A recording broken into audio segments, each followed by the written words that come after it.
Call the meeting to order. First thing we'll do is pledge allegiance. Rise.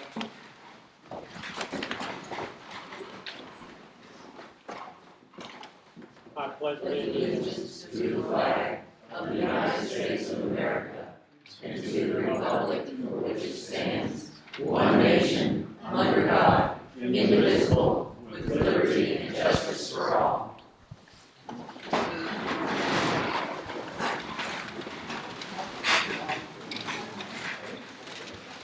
Okay, we do have a quorum. I'd like to introduce members. I'm Bob Chairman, Beth Ritter, and Sharon Pierce. Anyways, our first order of business is to adopt the agenda. I so move. I second. So moved to second, all in favor? Aye. Okay, we've adopted the agenda. Minutes from September 28th. I have a correction. And you wrote them. I know. Listen, as I say, I'm not a great under old business number 2, it should be the chair. I mean, you. Grammatically, or? Yeah. Yes, okay, we'll accept Okay. that. Hear any other corrections? Hearing none, I'll ask to accept the minutes. I so move. I second. All in favor? Aye. Okay, public hearings.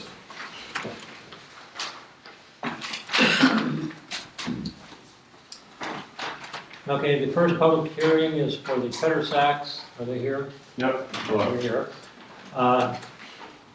This is Kelsey and Scott Pettersack have applied for a variance for a running shed in which they are requesting a 200-foot. They are required 200 feet from Route 211 to be reduced to 90 feet. The property is located at 13 Googe Mountain Road. It is 5.73 acres in size and zoned agricultural. Route 211 and Googe Mountain are considered the front yards of the property and required 200 feet from Route 211 and 100 feet from Googe Mountain.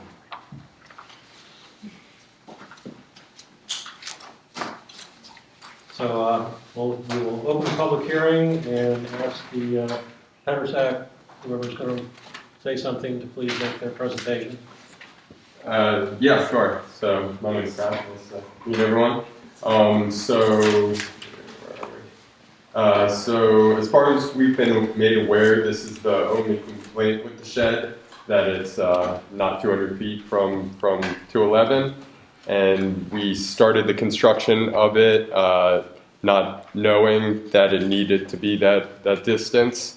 So the structure itself is only 224 square feet and 12 feet tall. It has no foundation other than spot footers and no plumbing or electric running to it.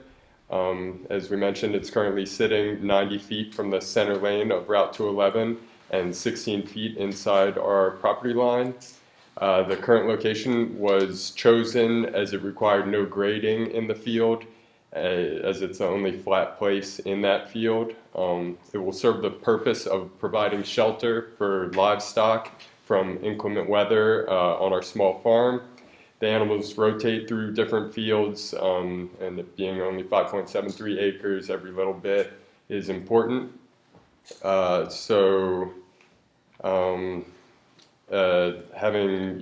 the shelter increases the usability of each field and the overall health of our animals. Moving the structure would require some grading, and to maximize the efficiency of our small property, we would like to utilize this field, which is about a fifth of our total pasture. It's 200 feet, or the 200-foot boundary line would exclude the building of a shed on much of our property, given our property is kind of long and narrow and borders 211 on one whole side of it. So that we feel that the small size, lack of permanent foundation, and the aesthetically pleasing of the timber frame design lends itself to a variance, and that we might be allowed to leave it in its current location and continue construction without causing any inconvenience to our neighbors or those passing by on 211 and the community. Thank you. I'll open up the public hearing, public comment. Is there anybody that wants to comment on the application? Brian Schulin, Wakefield District. I own the property across the road there, Springhouse Farm. Until it showed up on the Planning Commission's agenda last month, I had no idea they were even building the shed, or the running shelter. So I tried to make note of it on my way to Warrenton, didn't see it. And then on the way back, I saw it through the gap of the trees. I think most of it's shielded by trees that are already there. It just seems to be right there in that one gap where there are no trees. But I have no objection to its current location. Any other comments? Okay, we will close the public comment portion of the public hearing. The board members have any questions of the applicant? I have several. Okay. One question I have is, at least the material that we were provided, Mike Massey is a neighbor, and you said he had not been notified, is that correct? Or? I'm not sure. We weren't told to notify any of our neighbors, so I'm not sure if he was notified or not. Should have been.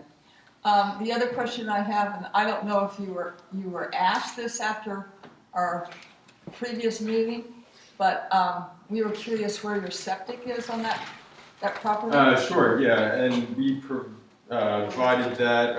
We've got a map of the property that I think we were provided with, and the septic. So we did it. We measured to the actual. So the brown line and the brown X indicate the septic. So it's up there near the house and about 375 feet away from where the structure is located. And the septic field, the drain field, actually goes probably a little bit closer down kind of where the P and Peter Sack is on that satellite image. So we measured it. It's not here in front of me, but I think it was about 150 plus feet away from the structure.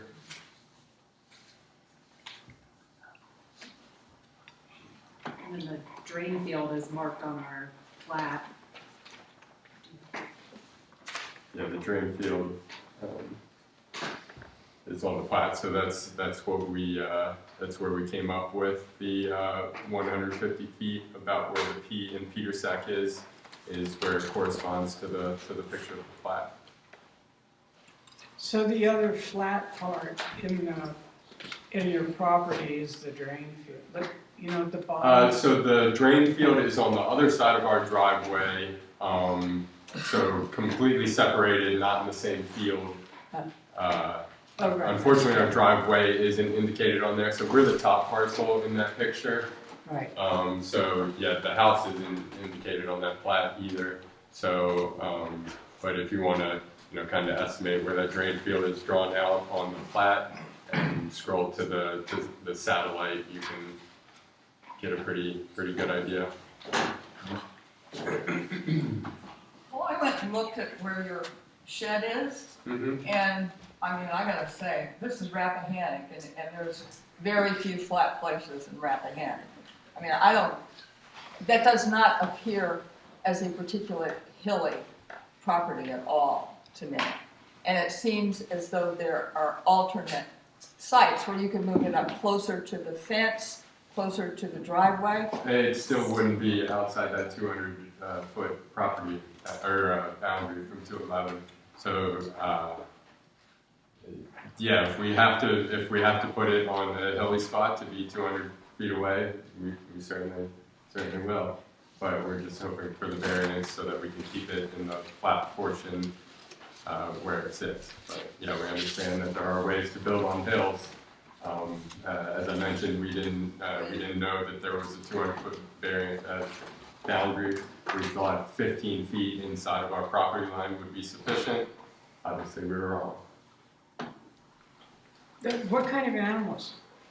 So we have goats, sheep, a couple Highland cows, and some chickens and a couple of noisy dogs. Our neighbors. The Highland cows Noisy. might need a big shelter. Beg your pardon? The Highland cows might need a bigger shelter. They're pretty small. Yeah, they're pretty small. Yeah, that's why we're building smaller shelters in the fields. So yeah, but we only have a couple of them, so 224 feet will certainly do for the size of our herd.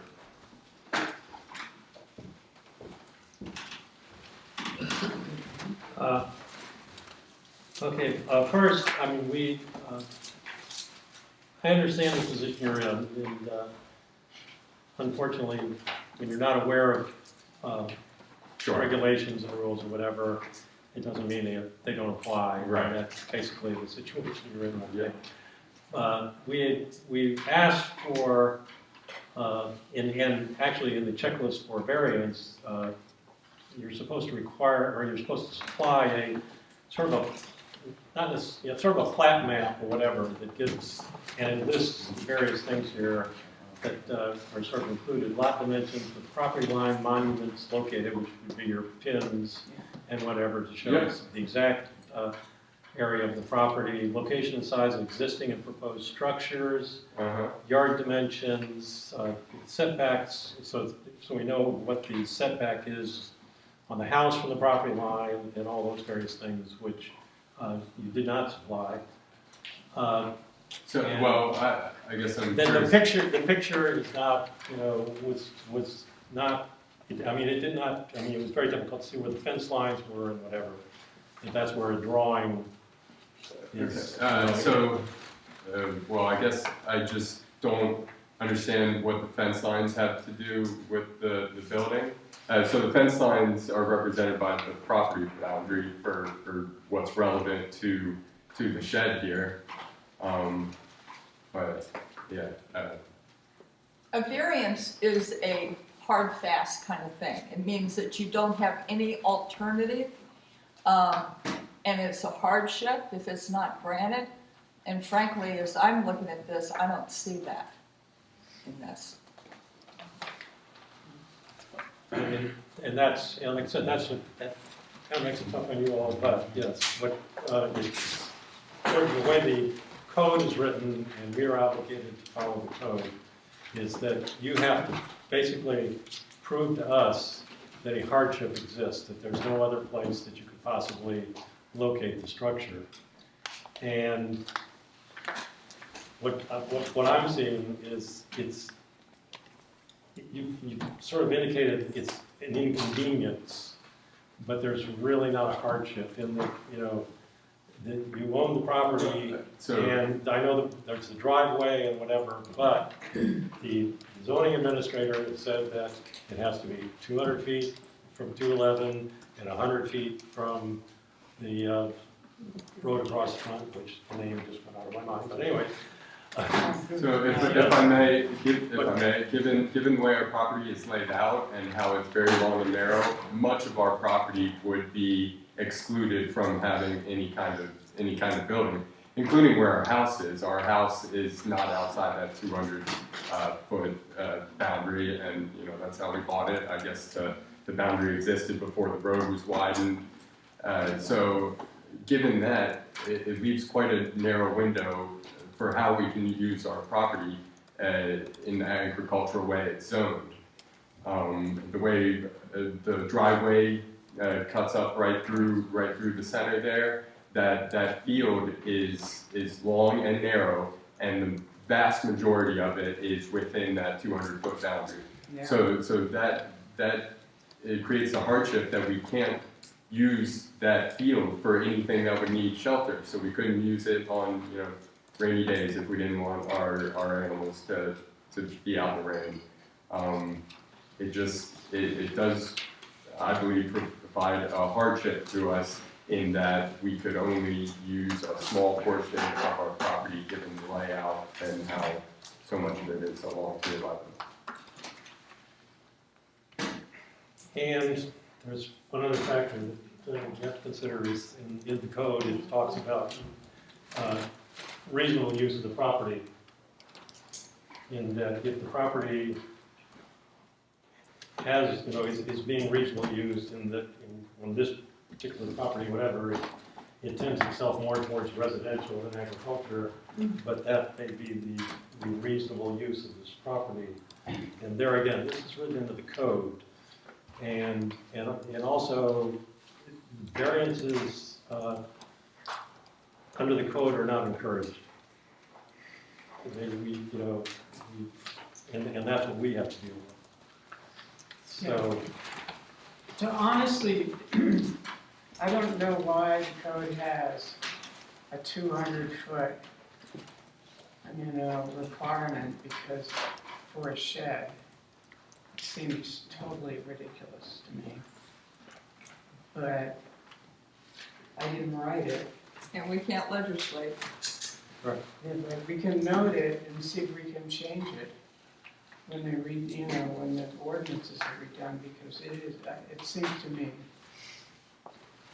really burdensome and also, not particularly logical. But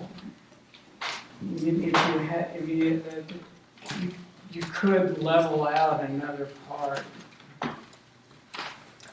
Or else, I'm just trying to think if you could, I've been thinking about this, whether or not you could build a shed with a kind of platform and make it have, anyway, I think that there's probably a way, and I'm totally sympathetic.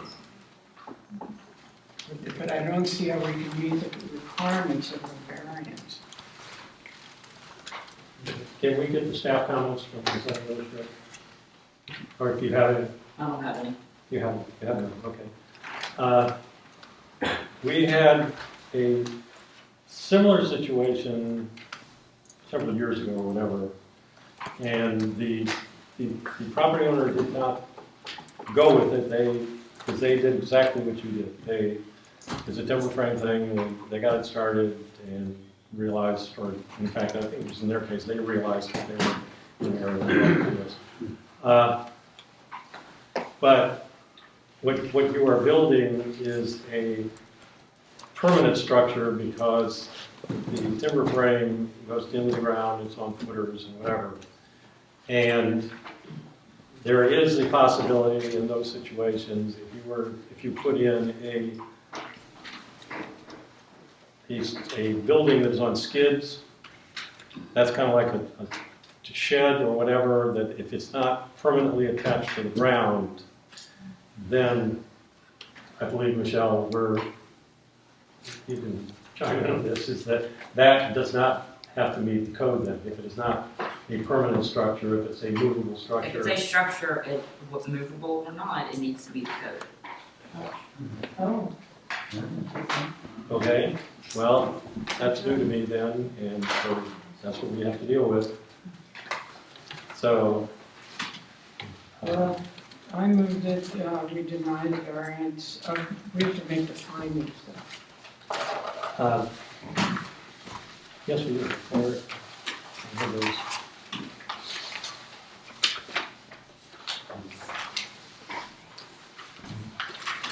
like those.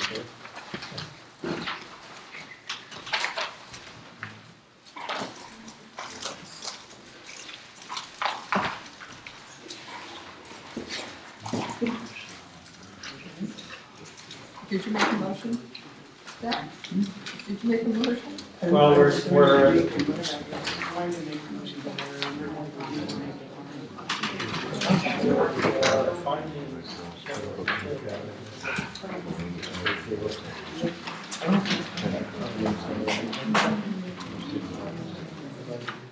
have all sorts of information.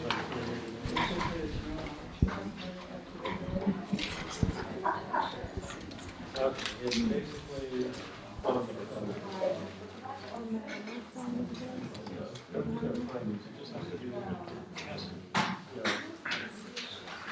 you have to prove hardship, and that's the basis for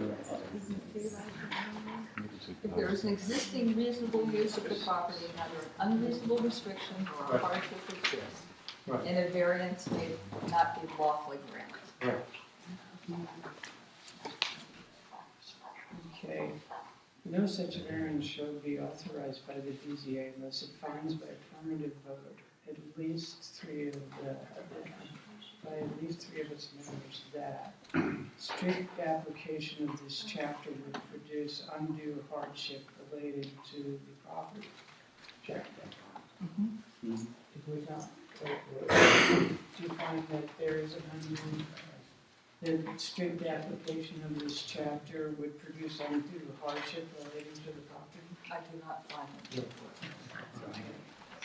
And that the, okay, that's all we need to do. Is you have to find all of those. Right. And I find that it's not, that there was no undue hardship. So I make my motion that we deny the variance. And I second. Okay, the motion is made and seconded. Okay. All in favor? Sorry about that. If We I, gotta do what we gotta do. It is a timber frame and they can't be moved, so. Thank you. Thank you. Okay, next item up is the Cardinal Springs Tourist Home. Representatives are here. Henry Wooden and Steve Ray has applied for 2 tourist homes for their property located at 8 Cardinal Springs, 1 bedroom, 8 Cardinal Springs Lane and 72 Cardinal Springs Lane. Oh, okay, the 8-bedroom one is going to be 1 bedroom. The 72 Cardinal Springs is going to be 2 bedrooms. They're both in Sperryville, both identified by tax map 38-101. The property is 128.35 acres in size and is zoned conservation. The owners reside on the same farm and parcel of land. In 2009, they obtained an SUP for a tourist home that they have been operating. This use is pursuant to 170-36E and subject to additional regulations of 170-66K. And the representative is here. Like to make a comment? Certainly. Thank you very much for your time. As you stated, we run a farm stay business on our farm. It's the old county historic poor farm. So we've operated that since 2009. The farm came with 2 structures. One was a farmhouse, farm manager house, and one was a poor house or tenant house, as we call it. We renovated the tenant house back in 2019, so we're looking to add that as one of the rentals. And the second one is the barn loft. It's another barn that we constructed after we moved onto the property. As you noted, that was a 2-bedroom, 1-bath unit. Our clientele is basically families with children because we have a lot of animals. So we advertise as a farm stay business. We have cattle on the property. We've got a herd of 20 goats and about 100 chickens and ducks, and a mule and 2 mules and a horse. So that is, we're eclectic, I say. It's been fairly popular. As set out in our application, we've tried to check all the boxes for the comprehensive plan. Most importantly, this is a kind of a classic agritourism operation. Our neighbors are supportive. Our neighbors are some of our best customers as well. And we see there to be no impact and a positive to the county all the way around. And it does meet all the criteria set out in both the regulations you signed as well as the comprehensive plan. Happy to answer any questions. Yeah. Is there anybody here to comment? I'll open the public hearing to public comment. Is there anybody here that wishes to comment on the application? I'll say I'll support him again. I met him. Please I met him a month please ago. stand and identify yourself. I'm Angela Stout. I was here at the last meeting, and I stood up and supported this gentleman. He said what a wonderful man he was. Okay, you live where? Oh, I live in Amosville. I don't live anywhere near it. I'm just being supportive. Okay, thank you. Seeing no further hands, we will close the public comment and turn it over to the board here to ask questions of the applicant. Sure, anything? I actually have no questions. I'm familiar with the property, and I'm sure you all will do a great job. I'm just, again, so you're looking to add to the 2 in the barn, and then you call it the tenant house, is that the old pour? Yeah. Okay. Yeah, right. Yeah. So those are the 2 units. Got it. Okay. I'm just trying to remember that there was a confusion about maximum, it was flipped, it's 4 people for the barn and, no, 4 people for the poorhouse, right, and 6 people for the barn. Right. I think they got reversed in the Yeah. meeting last month. Right. Thank you. Okay, great, I just wanted to get that, quick. Thank you.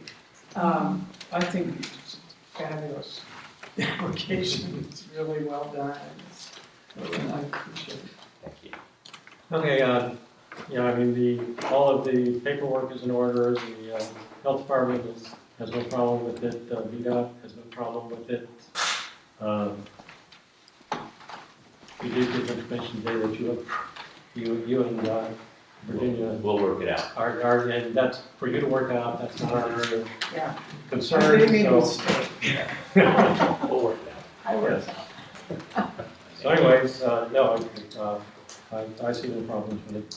So I move that we issue this special use permit for 4 people at the poorhouse and 6 people at the barn. Oh, wait a minute, and we do have to include the staff comments. 4 people at the barn? Staff comments, Just, the recommended conditions be placed upon it. okay. And And the as plan, applied with the other ones, it does not go, if the property sold, correct, they'll it will terminate, and the determine planning it's not going commission, with the sale of the property. planning commission recommended approval of it. Correct. Okay. I second. We have a motion and a second? I second. We have a motion and a second, all in favor? Aye. Aye. Motion carries. Thank you very much.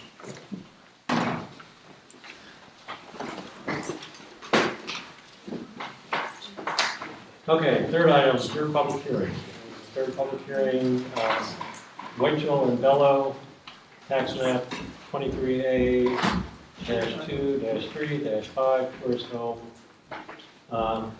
Julian Winchell and Trevor Bello have applied for a 1-bedroom tourist home for property located at 308 Pine Drive, Amosville, identified by tax map 23A-2, 3, and 5.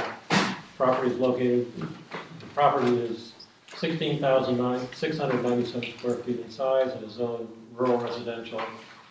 The use is pursuant to 170-36E and subject to additional regulations of 170-66K. And the applicant is here. Would you like to make the presentation? Sure. Well, I appreciate you coming out tonight and your time.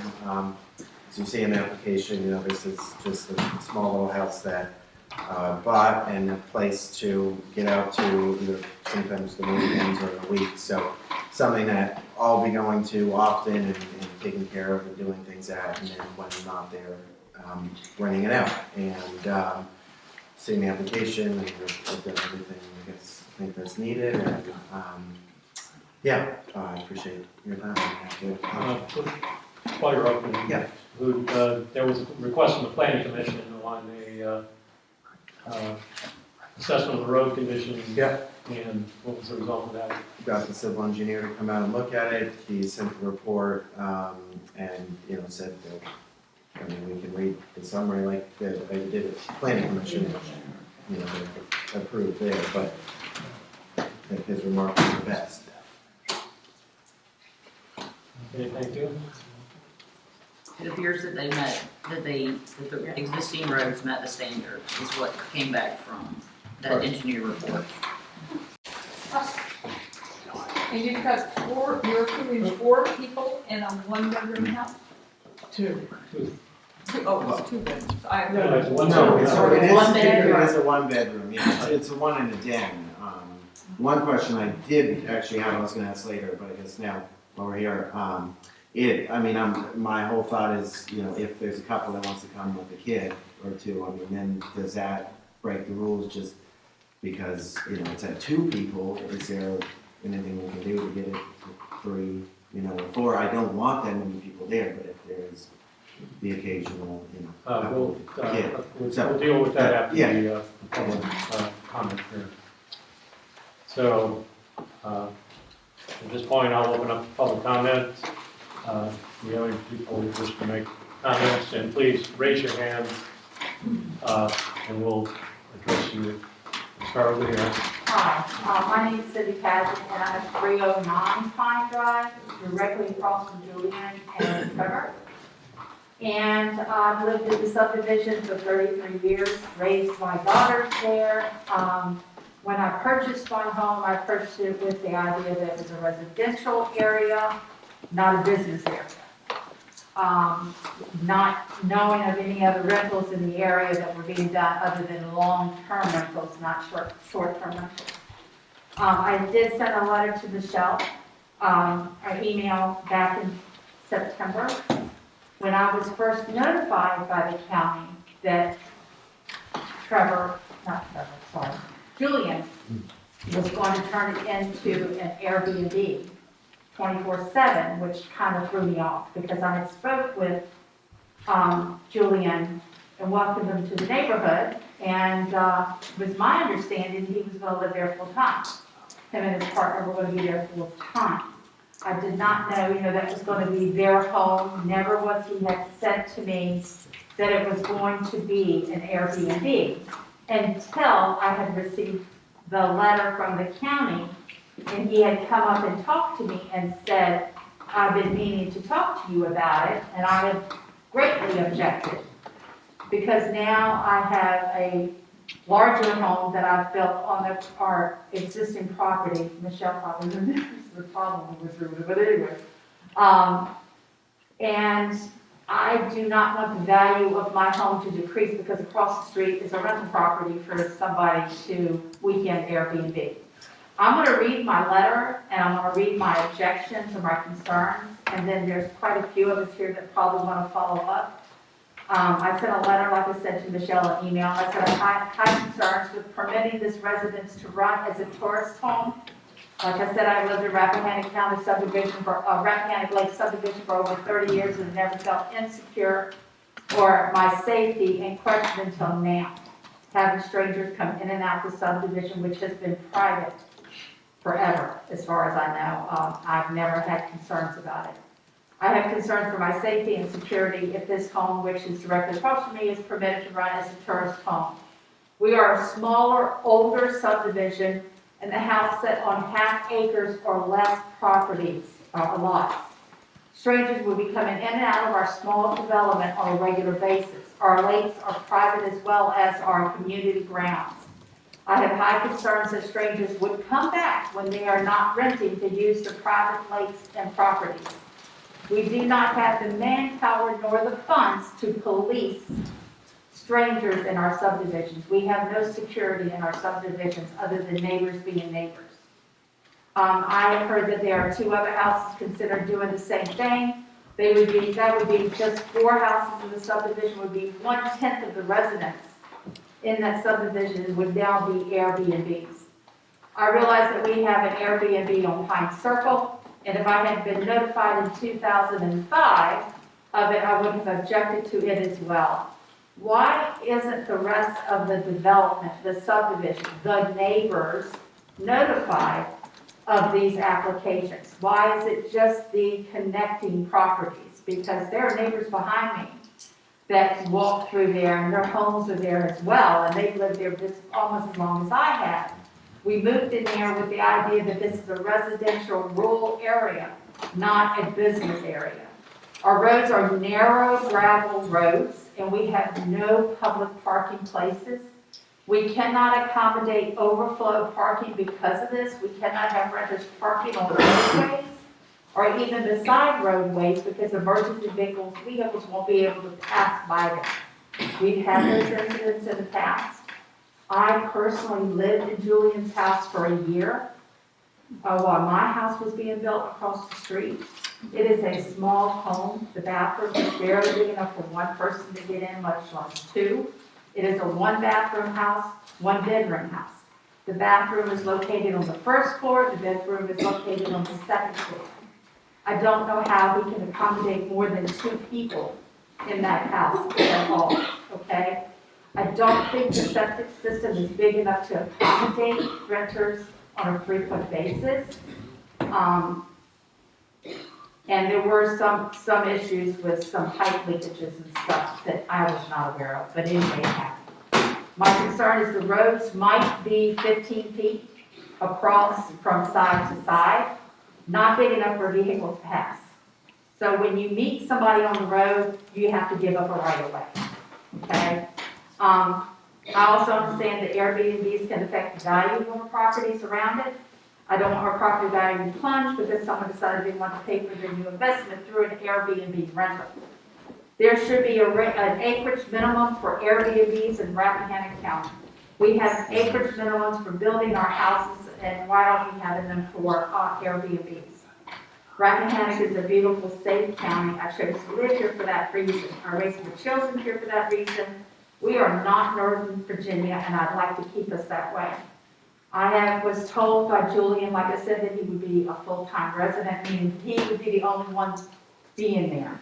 Because I asked him personally, when I was there and doing repairs on the roof of the shed. Excuse me, please address your comments Okay, on the board. I had asked him when he was there doing some repairs on the property on the roof of the shed, oh, are y'all going to be full-time or part-time weekend visitors? Oh, we're going to be full-time. That was my understanding. Now, it might be a misunderstanding, but I never received a notification from him that he said that he had sent me a letter stating that's what he was going to do. I was never notified by him that he was going to turn it into an Airbnb until I got the letter from the county in September. That was my first notification because I had already decided I was going to talk to him after that. He says that his property frontage from the front of his house to mine is 125 feet. There might be a 25-foot or less space between our property lines. I don't know why he thinks his guests will restrict themselves just to the house in the back of the house where the lake is, because he's got all this front yard area. Like I said, it was one bedroom, it was small. Let's see, I'm not sure if I know not all of the subdivision was notified of this change of property, going from residential living to a tourist home. I know that at least not even the people on our side of the subdivision was notified other than 2 of us. And that was it. He talked about there being trees between the houses. His house and our house are clearly viewable. I could actually see his lights in his house. Matter of fact, one night I thought they had gone out and left the candle burning, and I could actually see the candle burning in his house. That's how clear the line of sight I have to his house and him to mine. And there's no real barrier on the front of the house. There is side barriers with some trees, but remember, we are half-acre lots. We're not on a 180-acre farm, or 5-acre farm, or 5 acres. We're on top of each other in there. And to have strangers coming into the development that I have lived in most of my adult life and make me fear for my safety is out of question. If I had known 2 years ago or 3 years ago that that house was going to be sold and immediately turned into an Airbnb, I would never have built my house in there. I do not want to live across the street or in a neighborhood where 1/10 of the houses, 4 of them, 2 of them even, are Airbnbs. We are a rural residential area. I want us to stay that way. We have children that live in the neighborhood.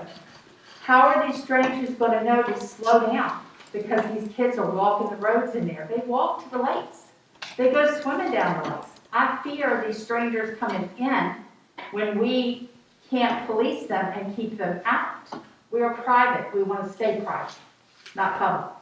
He's also going to put out information to the Airbnb places that the house is up for rent. Of course, that's the way you do business. But now the whole neighborhood is publicized. And you're going to have people want to come in and check out the property that they're going to be renting for a week or whatever. I don't like the idea of having strangers in there.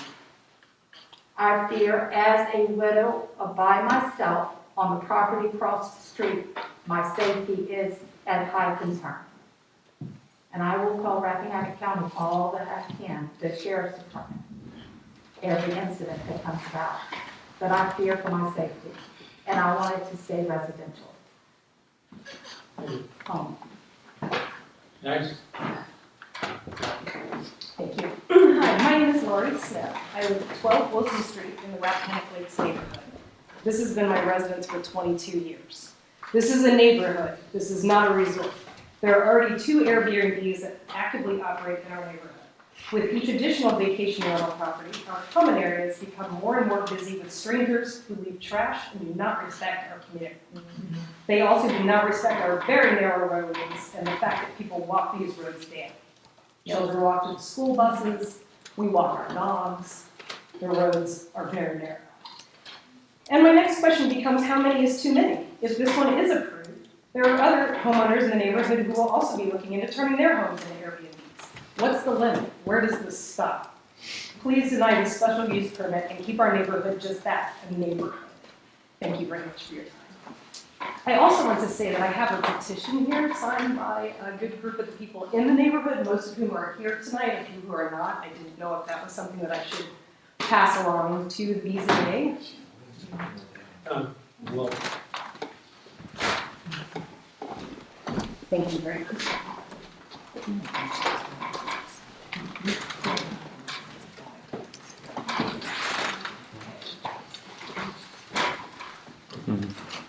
I'm Janice Smith-Biggins. I live at 314 Pine Drive, and I've been there about 27 years. And we're a homeowners association. It's not, it's private. It's not like public roads, public anything. There's nothing public about Rappahannock Lake. It's private, and that's what I don't understand. I'm sure he would be responsible, but maybe the next person won't be. But I said a lot of stuff last time I was here, so I won't talk forever, but I worry about that. It's like we're all responsible. All of us are responsible for everything that goes on in that area. If somebody drowns, who are they going to sue? Everyone. They're going to sue everyone. I think, I don't know. Can a homeowners association put rules in place? They're working on it. The lawyer is working We on it. talked about that, confronting a lawyer. We just had a business Change meeting. it to our. Yeah, because I think the They're first working on buck that. stops right there. Right. But I was hoping the lawyer would come tonight, but I guess he didn't. But we're working on that. That was brought up the last annual meeting.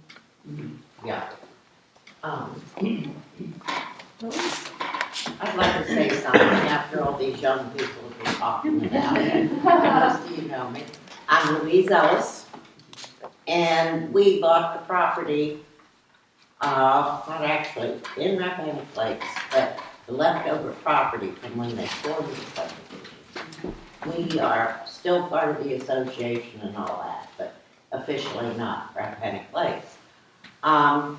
Lived there for 54 years. My house is right up next to that road, the main entrance.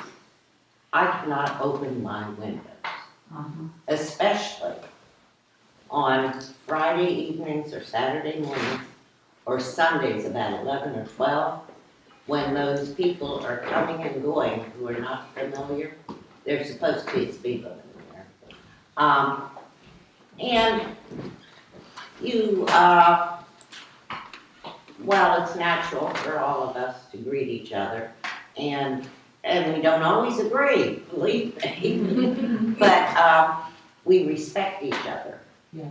And we watch out for each other. And that's been very important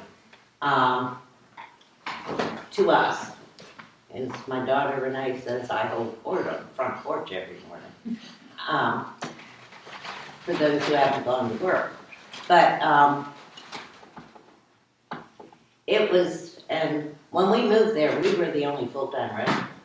The rest of the houses were summer cabins for mostly government workers in Washington or Northern Virginia. And that was fine too. They all watched after my kids as they were running around, and they had a million grandparents. But I don't like to see this because it is a community.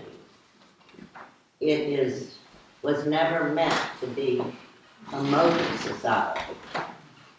And that's why I've watched these people buy these properties. They bought my oldest son's house because we were able to divide some of our land. But I think turning it into a haven for Airbnbs is not something that we desire. And I know a lot of people do these things so they can have a second home somewhere. But they can't really afford it. But to put that burden on the rest of the community is wrong.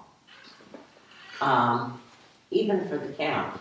And as supervisors, you know, there's very few residential places in this county. 2, as a matter of fact. Up in Chester Gap and one in Amesville. But I think that should be taken into consideration when approving any of these things. Because I can't even open my windows in my house because of the dust. These people don't recognize that there is a speed limit for good reasons. Even in beautiful weather, I cannot open my windows to get fresh air in my house, even in the back of the house, because the dust is so much. So I just think this would change the whole complex and the purpose this is now. I think it would be a haven for others because you would have no reason to deny it. And it is a hardship on we, the permanent residents. And they don't, I've seen them almost $50 a kid. So, thank you.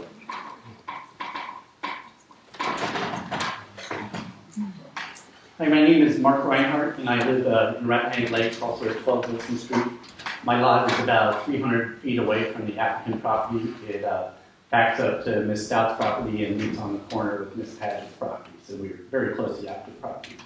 I just have one basic question to the BZA, and it's, how can a situation that is already a pre-existing non-conforming use be qualified for a special exception permit?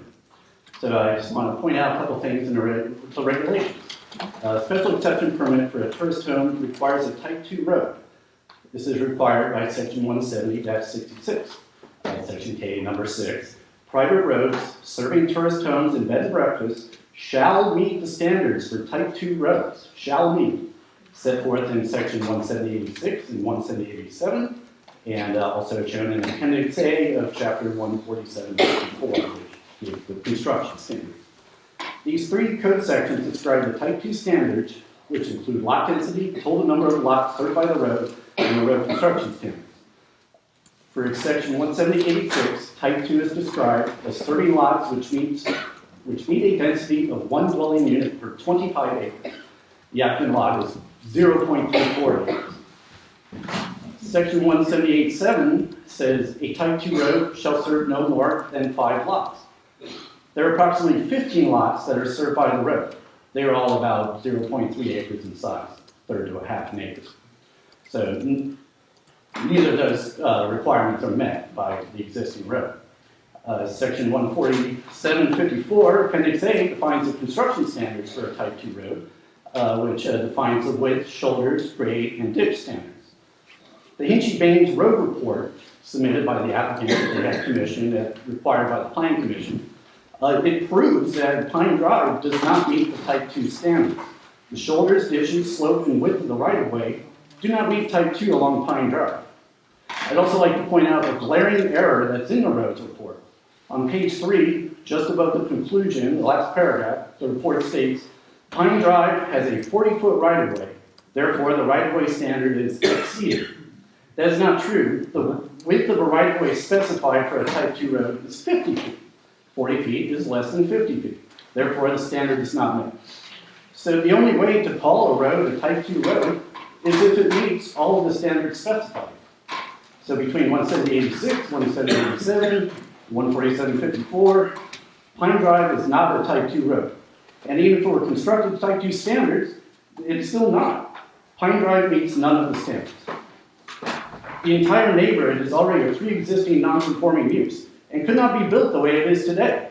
Approving this application requires an exception to the exception, which there is no basis to provide, no authority granted by the BZA to make that exception.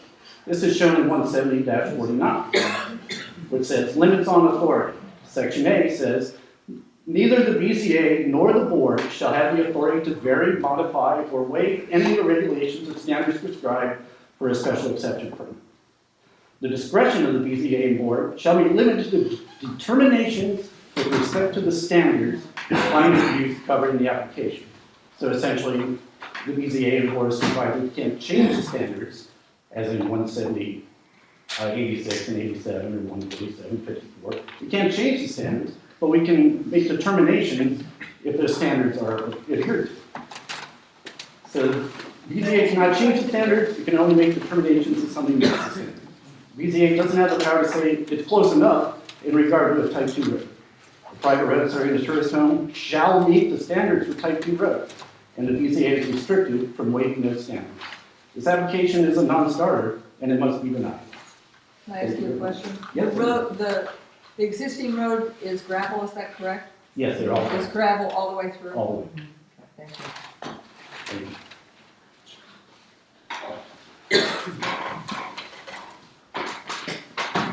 Anybody else would like to comment publicly? Okay, in the back. Hi, I'm Christy Arman, and I live at 113 Rappahannock Drive. There's probably 2 houses in between me and the house that has applied for the permit. I also echo Cindy Pageant as to why we didn't get notified of this.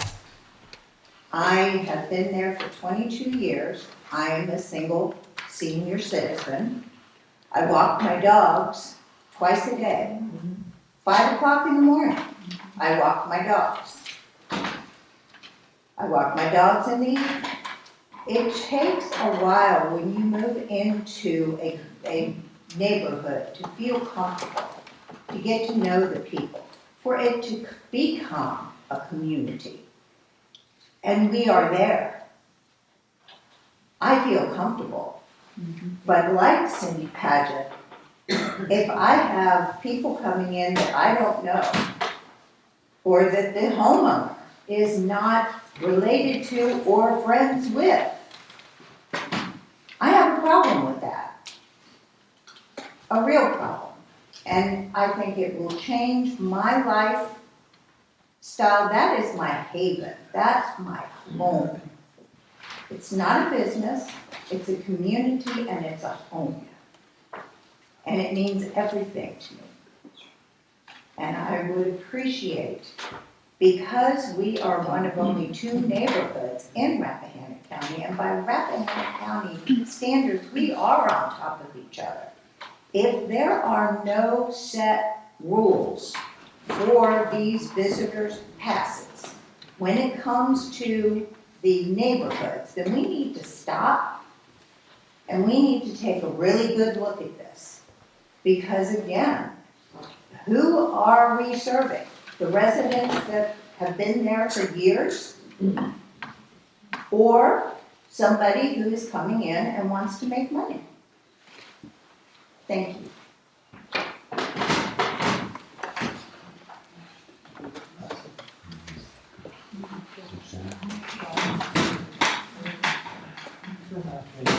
Money comments, yeah.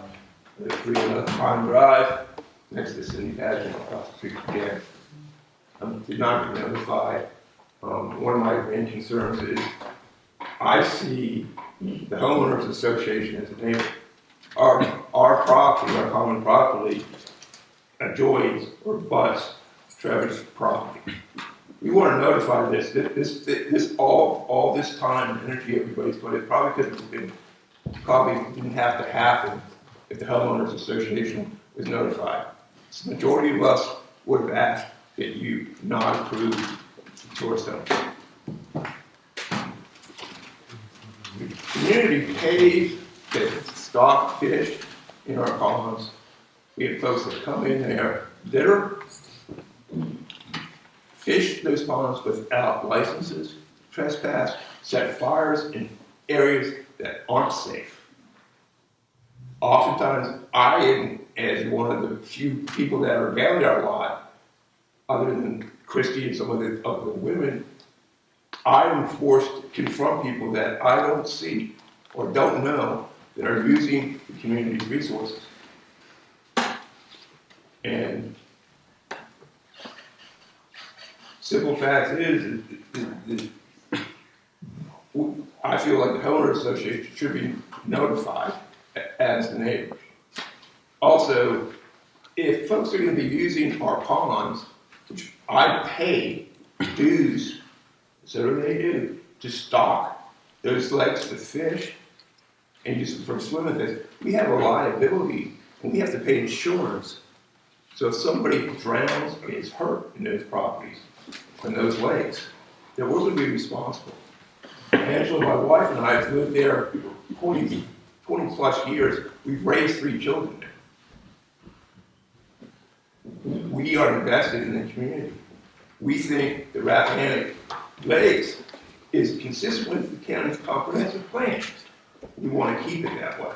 We ask you to support that. I ask you to overturn your decision to deny the tourist zone in this case.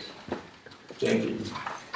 Can I just clarify? The homeowners association received no notice of this pending? It's, as far as I know, no. Is that correct? Cindy is president. Cindy is president. Let me comment. The county is required to notify the adjoining property owners. We are the adjoining property. Publicly, let me finish. Publicly, it is advertised 2 weeks in a row in the paper, which is public notification. And that's the code in the county, and the county, that's exactly what the county does. And so, no, they are not obligated by code to notify everyone in the community. And I will add one other thing that is going to start happening now, is that properties that are up for permits are going to have signs placed on them, so that will be an additional way of notifying the public. Good. That would be good. That would be good. That would have been good. Yeah, yes, very good. It's a little late for this one, but you know, we're trying to do the best we can. Does anybody else wish to speak? Can I ask a question? No. Okay, There's a, I don't know how, maybe you guys can explain this, there's an easement between Janice's property and his property. That's, as far as I know, is property Rappahannock Lakes. And that's adjoining property. It's right next to his I property. wasn't notified. That is owned by the property owner. Janice right beside. As a homeowners association. Right. Yeah. You maintain it. basically the county does its best to look at the zoning administrator looks at the area and ensures that her property's right next to it. and if you weren't notified, it may have been an address issue, I have no idea, but the attempt is made, and it's not a perfect process. We apologize if you weren't. I just want to add one comment about the roads, okay? Putnam, the Putnam Road that runs right past Louis Ellis' house, straight down to Pine Drive. And you make a right, okay? And it's a left. But Putnam is a one-way road. There's nowhere to pass on there. If you meet somebody on Putnam, you have to back up One of the two of you have to back up. There is no, I don't know where that report come from, but Putnam is not wide enough for 2 vehicles. The second part of the statement is, Louise Ellis's son, Warren, owns part of the road that they will have to access to make a loop out of the subdivision that is part of Pine Drive. But it is a private road, it is his. So he maintains that part of the road. The HOA does not, it is not actually a public access road. So the only way in there and out of there is Putnam and Pine. Pine's a little bit wider, but Putnam, there is no way. All of my HOA, all my neighbors could vouch, there is no way 2 vehicles could pass on that. None. Yes. So I don't know if the Hinchy report or whatever it's called is accurate, but before you approve this, you need to come see those roads. Thank you. Just so you understand is that Rappahannock Lakes is a private community. Roads are privately owned and maintained, and they are grandfathered. Right. If you tried to build Rappahannock Lakes today, it would require type 1 approved roadways into the development and throughout the development. And, that's, but that did not happen back when it was put together. So, but I mean, as I'm sure you're well aware, the county doesn't come in and maintain your roads. You maintain them. And we understand that it is a private development. But they don't need any of the standards they were talking about. Not for road 2, not for road 2. Oh, no, they don't, that they are grandfathered. Okay. They're not conforming use. So, we have a 4th member that has arrived. We'll take one more comment. The Putnam right of way was found before Rappahannock Lakes was even established. Yes.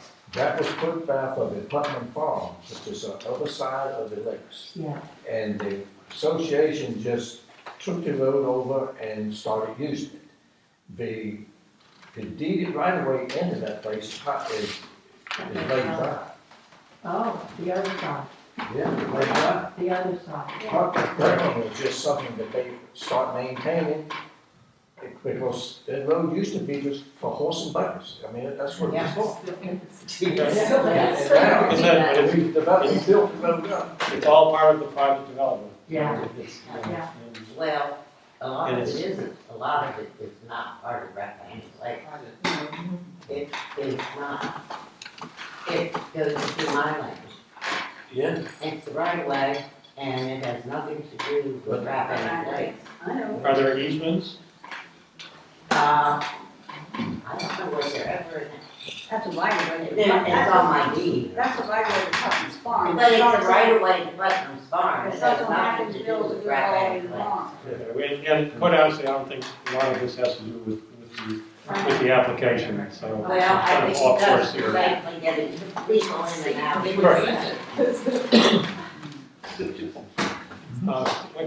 Okay. I'm sorry, just saying about the non-conforming use.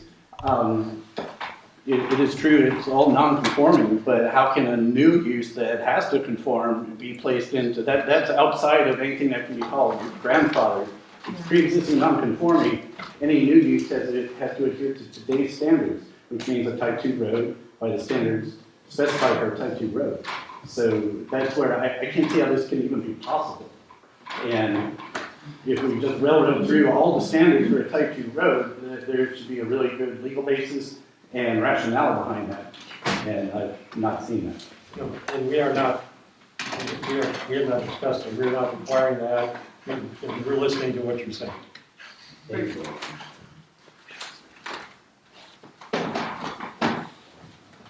Most of you know who I am. I am John Capio. Live in Amosville. And I don't know the folks in the lake. I've been through there a couple of times making deliveries of compost for some of your neighbors' gardens. I can tell you when I come through there with my little truck, it's tight. But more importantly, I've noticed something else. there was a previous application that was made earlier tonight, and it was held to a very tight standard. And there was no staff commentary, no offer of any kind of help on how to help these folks to get their shed, which they obviously need. And by the way, if you need to level it, I'll come level it, won't cost you anything. Your staff, as you keep referring to, is Ms. Somers. Ms. Somers is supposed to be here to advise you as staff, not sitting out here in the public gallery advising the applicant. She has not advised this applicant, and yet this current applicant is being advised for the entire meeting as I'm sitting here listening to her. And I think that that's unfair. It appears to be that your staff picks and chooses which application that they should This is not go to. this is not relevant. So I to the think, hearing. Sorry, John. I'm almost finished. So I think that your reading of the engineer's report being included in here, which is not correct, has been pointed out, should count against this application. I don't think it should have been included because it's not correct, and that your staff should have picked that up. I can conclude, Okay. okay? Angela Stout, 22 years, raised 3 kids here. We love this place. We chose to travel more than an hour to our jobs. We would spend 2 to 3 hours getting to and back to home. We invested ourselves in this area. I'd like to state that I used to be a property manager, and I managed short-term and long-term rentals inside Beltway, specifically Arlington, Chevy Chase, all the way up through Bethesda, and the majority of my units were here in Virginia, at River Place and Prospect House, which I know won't mean anything to you guys, but will mean something to Julian, that I work in some pretty luxurious issues. What I'm leading up to is I handle short term. I handle the maid service and everything that goes into running a short-term rental. This is not the area for this. This is going to cause problems amongst everyone in the community because it does not fit with the idea of maintaining beauty and substance of Rappahannock County. And I would implore you, before you approve this, to please go look at some of the other counties and the changes they have made in the code for Airbnbs. Because the fact, Fairfax is now requiring that you are a citizen or that you are a permanent resident of Virginia, because close owners like Mary Lee, who are constantly in and out of their rentals, she hasn't had a problem, I think, other than once. Great for her. This is a DC real estate agent with a partner who is a DC real estate agent. I know the creature. I have dealt with them. I cannot tell you how many rivers come out and say, well, my real estate agent told me this, and I'm like, Okay, can you get to Yeah. the point here? the point is, the problems that come with short-term rentals is not appropriate for this small, tight-knit community. There are plenty of other places. If there was acreage in between us, if I didn't have to look at his house and see what's going on, because I can see his house right from my window, from my living room, and there are other owners who are waiting to see what you do here with this applicant. And they're going to start adding Airbnbs. We have roughly, I think, 32 homes back there. This is gonna be 10%, because there's already 2, and apparently there's a couple of illegal ones running close to us. How many? How many within a set acreage are you gonna approve? When did my home become a resort? And if you look at the code, Airbnbs are listed as hotels because they are a business. They put in an application a week after they bought the place. They knew what they were doing. They were disingenuous, Cindy. I have recorded, we recorded the agenda from the other day for the meeting, and statements were made by Trevor that have proved to be inaccurate. And rather than show you and tell you, I have done the research, and I know for a fact that they lied at the meeting. Okay? Please don't, no. Okay, not gonna do it. I did my research, I searched public records, I found out. These are real estate agents that are not investing in Rappahannock. They are investing in themselves. They say they go to the community, they haven't been there enough to know the community. And how many are you gonna put in a small area? I beg you, please do the research, find out the problems that other counties are having, and establish your standards for Rappahannock. We are different. We are a rural county, and let's stay that way. Thank you. Any further comments? Hearing none, we'll close the public comment. There you go. Here's that, I'm sorry, you're the applicant, you're not public. So we'll, public hearing's closed now, we'll turn it over to the board.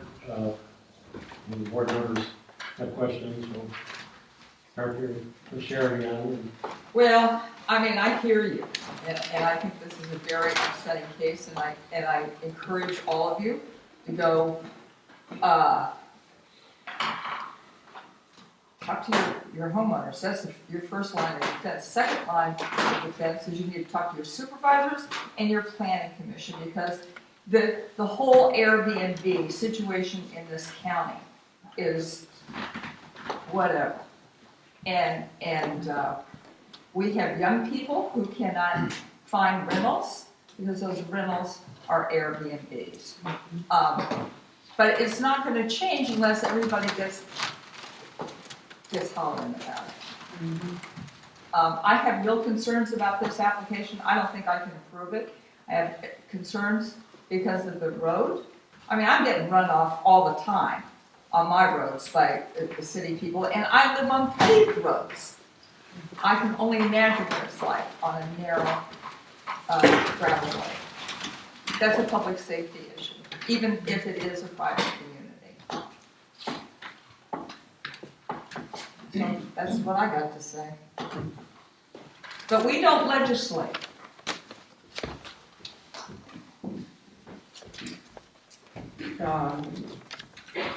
There are a couple of things. The only evidence we have about the road, other than it's probably non-conforming since it should be for it to be built, you know, the place to be built now should be a type 1 road, but the only evidence we have is from a certified engineer who says that it actually does meet type 2 standards. But it does. I'm sorry, no more comments from the public hearing. And regardless of that, the public hearing is closed. There's no increase in use between what the owner is intending to do. Stay there, you know, with 2 people. If it's an Airbnb, it's still 2 people. It's the same number of cars. It's not an increased use.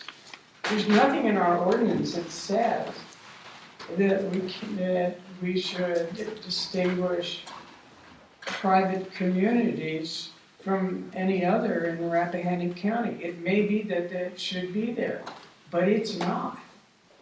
You already have 2 Airbnbs. some of you didn't even know you had them. So it can't be that offensive to you. I just don't see how we can not approve this, having approved the other. Wait to figure it me. Bill, do you have any questions? Well, I have a statement, couple. Michelle is nobody's lawyer. She advises everybody equally. Everyone is privy to and welcome to her. Ask her anything they want, and it's up to her whether she responds or not. It's not, she doesn't get to take sides. Anyway. Can I respond to that? No. You already- Public comment. Well, you're looking So at me and addressing I'm responding to you, and that's the end of it. Okay. I also want to say that right now, this is, the problems here are really obvious, indicative of the big problem we have and we're trying to solve. This is a whole new thing, this rental, B&Bs and you know, this is it's a big disrupting thing in our county. It's taken away rentals from people who live here. It's inconveniencing people in the county, whether they have a legal complaint or not, they don't like it. But right now, the whole thing is in flux, and we need, and you people all need to go to your supervisor and speak to them on this behalf, because now is the time when these rules are being made. And if you want the rules to be made in your favor, you need to talk to the people who are making the rules. This is all in flux now. You know, and if something doesn't happen like you want it, you're always welcome to come back. But right now, we need to understand the situation is kind of malleable, and we have to do with what we have now. We can't make up rules we don't have. But like I say, please talk to your supervisors. There's a lot of things this county needs to have done, and you know, you are a perfect example of what needs to be addressed. And you're the people who know the most about it, how it affects you, and you need to get involved. And like I say, it may not work out for you this week, but get your 2 cents in. Then we need to know what people think. I mean, we don't have anything to do with making the rules. We're just giving the rules. And we have to, you know, and they're pretty tight on what we can do, what we can't do. We have to follow the rules. And so your place is to change those. Good luck.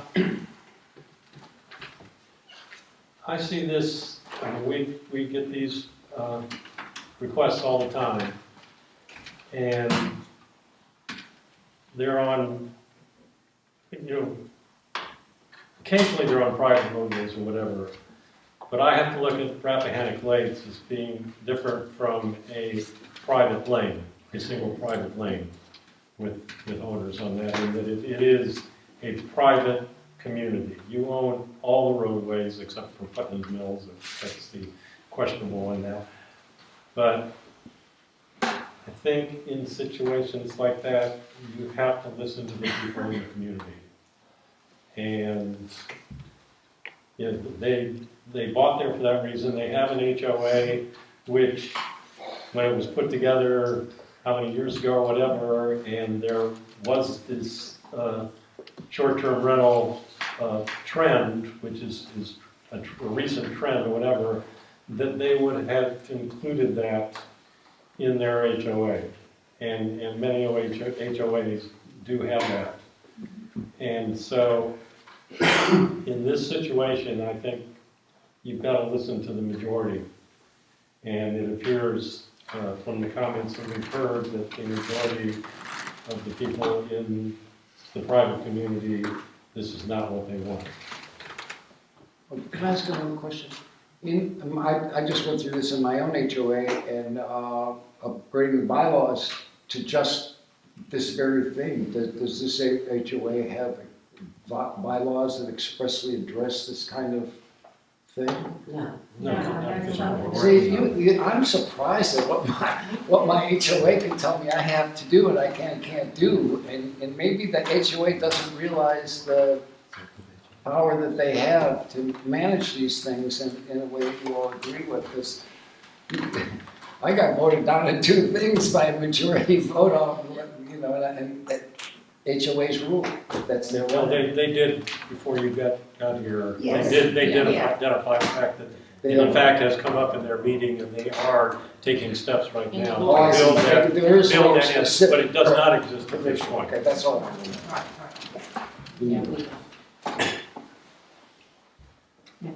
Okay, we'll let the applicant who, wishes, if you wish to rebut any of the comments that were made, feel free.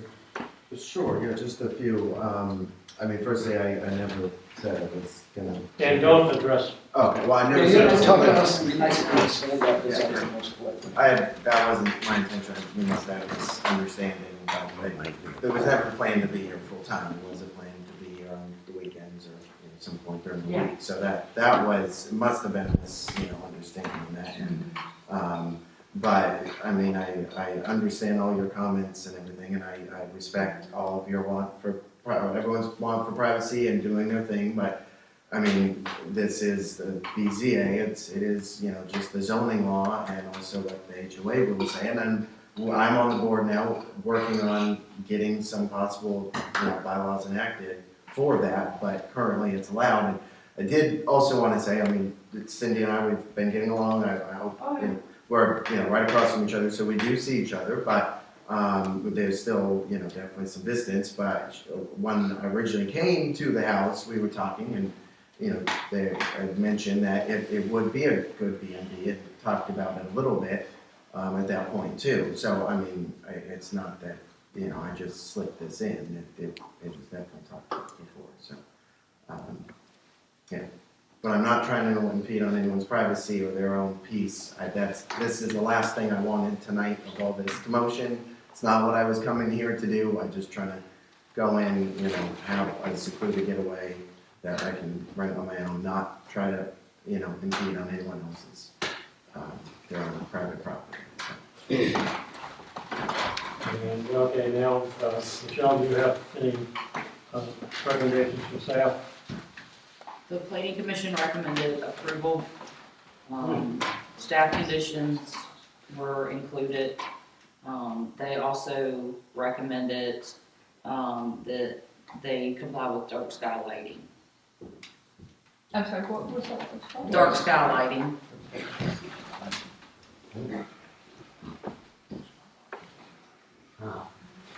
Okay. Then, I believe, at this point, we need to go to the findings in this particular case and go through them step by step to see if in fact, basically for those who don't understand, there are general standards that apply to special use permits and conditional use permits and whatever. And they have to meet all of the standards. If there are standards that they cannot meet, then a motion cannot be made to pass the application. So we will start with, it's 170-52 for anybody that wants the standard.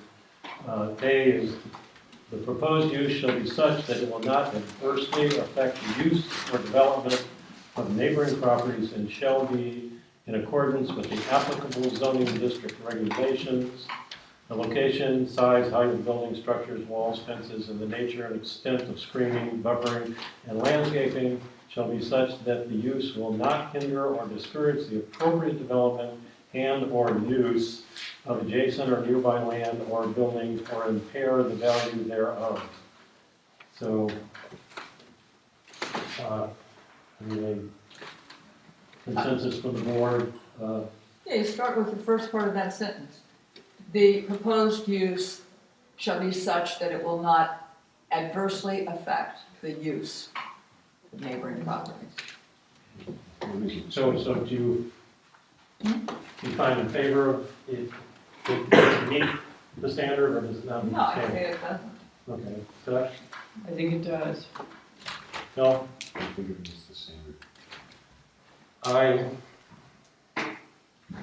I don't think it meets the standard in this case for the reasons that I've stated. And that it's because it's a private development and the use of the development is such that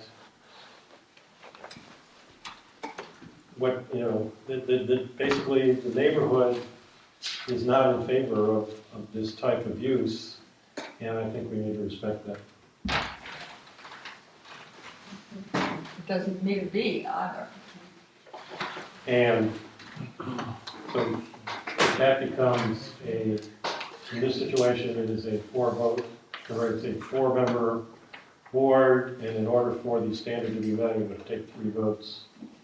And it did not meet the standard, so the application, we will not, we will not grant the application because it does not meet the standard, all of the standards. You've got some motion? I will accept a motion. I make a motion that the application be denied because it does not meet the standards, just starting with A and B. Period. And I'll second it. All in favor? Aye. Aye. All opposed? Aye. Me, I guess. Oh, this is interesting. Hold on a minute. I'm gonna think about Is that it. actually denied? Is that actually denied if there was a? We need 3 votes to. To deny. That's exactly You need what- 3 to deny? That's what I was just, Oh, okay, oh, I see. yeah, I was getting to that. In that, it is, the motion made was that we would not go forth with the application because it doesn't meet the standard, the first standard, so it has to meet all of them, but it being a tie vote, that would mean that the motion fails. So, we continue. The second one of the standards, the proposed use shall be such that pedestrian and vehicular traffic generated will not be hazardous or conflict with the existing and the anticipated traffic in the neighborhood and on the street serving the site. So, once again, we'll start to share as to whether that standard is met. I'm sorry, you're talking about B? D, yes. Yeah. No, it's not that. Yes, it is. It's not an increase, it's not an increased use. I agree, it is not an increased use. Will not be hazardous or conflict with the existing and anticipated traffic. I mean, It's because okay, to explain, why don't you explain your vote first, because I think. you want me to Or explain, You want me to explain my vote? If you're talking about people from the city who are coming out for a weekend and you're doing it repeatedly in a small lots on a gravel road, it's self-evident. This whole county's complaining about getting run off on paved roads. Yeah, but I'm getting run off by local residents, so hey.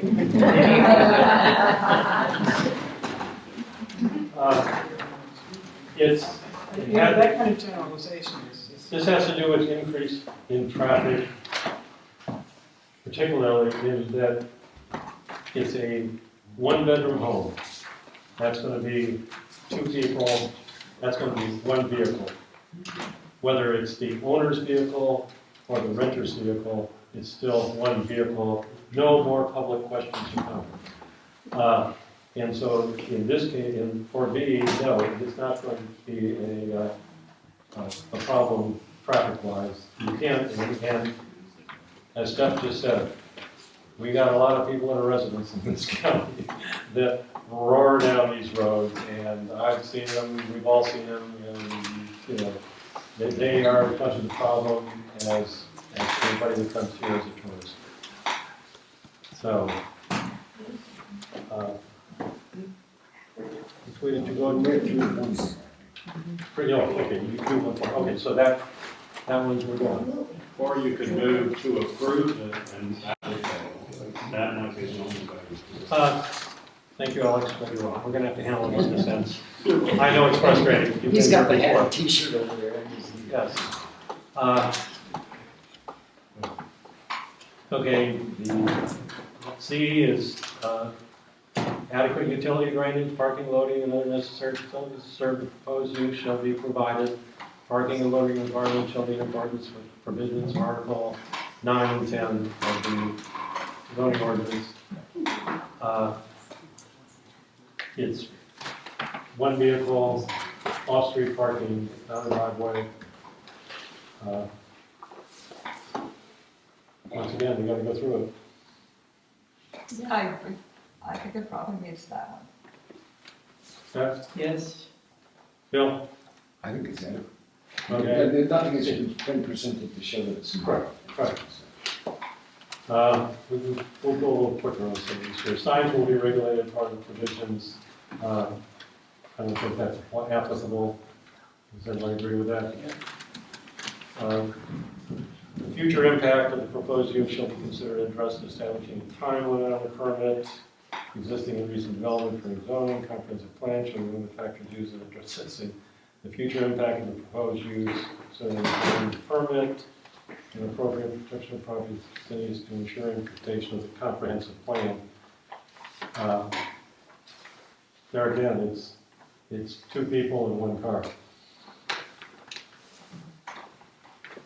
So I mean, does anybody feel that it doesn't meet that?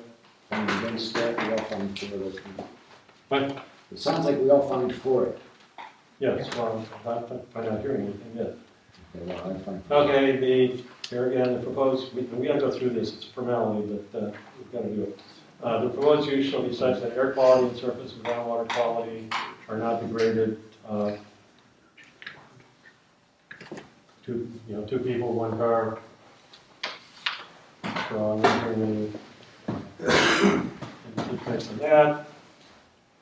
The proposed use will not result in unsafe conditions in relationship to community facilities existing or planned as relates to the adequate police and fire protection and danger and congestion in travel and rescue services. Any feelings on that? They remain as is, as far as I can see. Well, there's a point that was raised in that the homeowners association is the insurer of the lakes and what happens in the lakes. And so if there was a drowning in the lake and someone sought to sue, it would be the homeowners association that is sued. I think this is a reference to community, county facilities rather than. It's a community. And they are a community, and it's unusual because it's a, community would be also county-owned property, but that's owned by basically the residents of the county. But as far as in this situation, I would say that the lakes are the property of the homeowners, unless they're, they have to be owned by somebody. And the indication was given that the homeowners association insurance covered any situations that take place on the lakes. Right, so anybody who has an invitee who goes into the lake and drowns is going to be covered by the homeowners insurance. Right. It's not an It would, but honestly on that, we don't have the answer right now. But when it comes to the situation where short-term rentals are a business, so it doesn't necessarily mean that the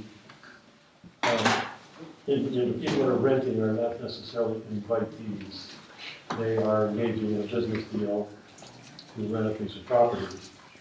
And, it could be, the situation could be a dock that is not maintained by the association or whatever. As far as the homeowners go, they can't, that's, because they're part of the homeowners association, it's their responsibility. But when it comes to people that are visiting as a guest, that could apply, but and you would have to read the fine print in the insurance policy.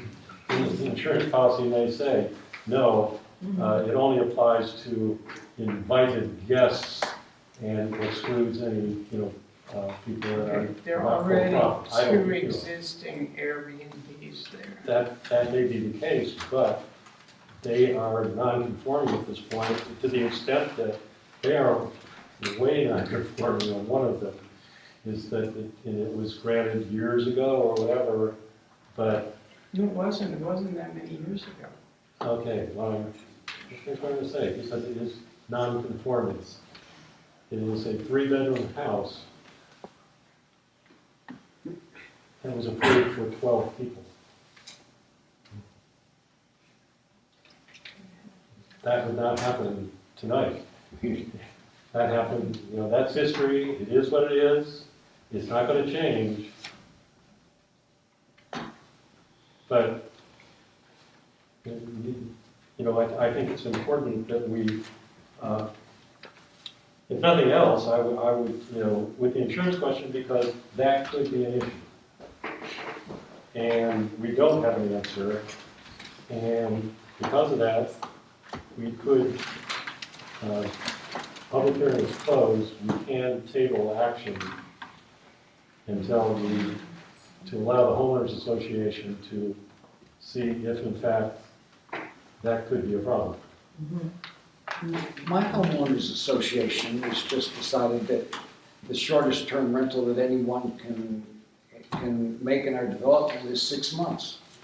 And regardless of what the county's rules are, the homeowners association, they own the place. They can make whatever rules they want. And even if the permit was granted today, you could go home tomorrow and say that's not allowed. That's the prerogative of owning property and conservation. I think we should give the applicant a chance to respond to the insurance question. I mean, I could put an indemnity clause in our contract that says, the association or any nearby owners are null and void from any liability that happens, That could be a condition. Yeah, that can be a condition.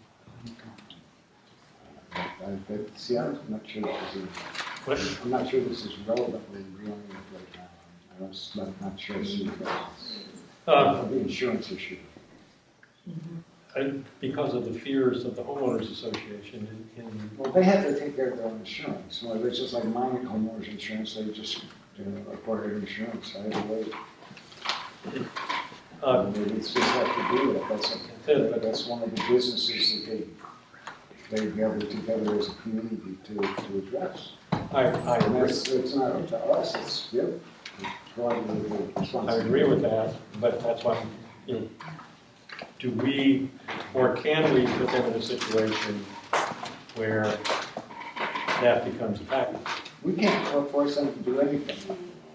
They can make it's like the United States can make a law, and the states can make a more restrictive law, and the counties can make a more restrictive law, and the homeowners can make a more restrictive law and a rule, and that's just the way things go. We can't make a less restrictive law. We can make more. Okay, so in that case, we will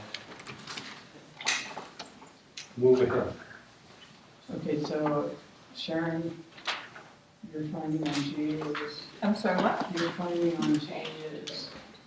I'm actually going to withdraw my motion, and I will make a motion to approve. I'll second that. Okay. To approve. The application. Okay, so basically the rest, we're in agreement with all I and J. No, I'm not in agreement, but I'm making a motion to. No, but we still have to go, prior to, because we've gotten into this, to making the motion, we have to go through these And there's two more left, or three. H was the, will not cause an undue impact on sanitary landfills and solid waste. No, I don't see anybody would have a problem with that. Proposed use will not cause an undue impact on historic or scenic qualities of the immediate area. Does anybody have a problem with that? No. No? Okay. Proposed special exemption will not be detrimental to the implementation of the adopted comprehensive plan, including goals contained therein. No problem with that? Okay, so now we've gone through the standards, and basically, other than A, which we dealt with, and to the point where we can now have a motion to pass, or, what would you want to make a motion on? Yes, I'd like to make a motion to approve the application with the restrictions. And she seconded it. And you seconded it, okay. So now we have to make sure we've got our conditions, which, do you want to go through them again, Michelle, on your end? Sure.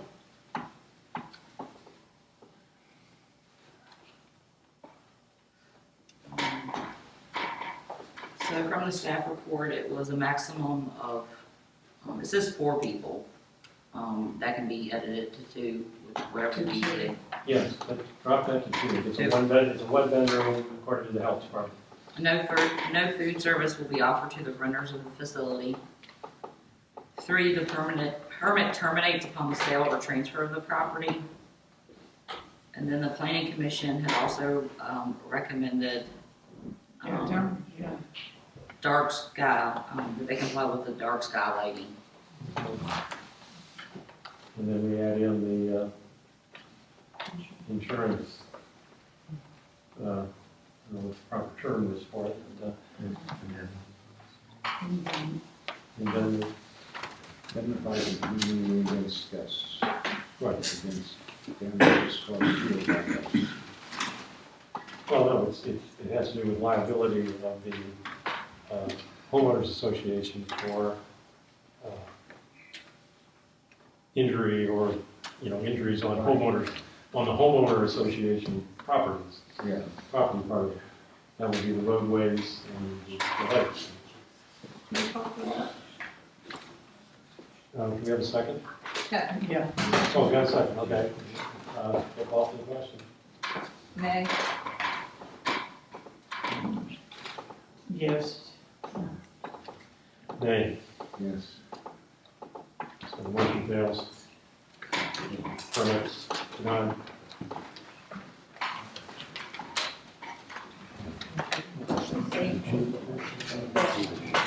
Thank you, Alex. Okay. Got one more. And we'll take a break right now for those, because I know there are a lot of you here that were for the previous hearing. You want to go home, we've got one more coming up. No.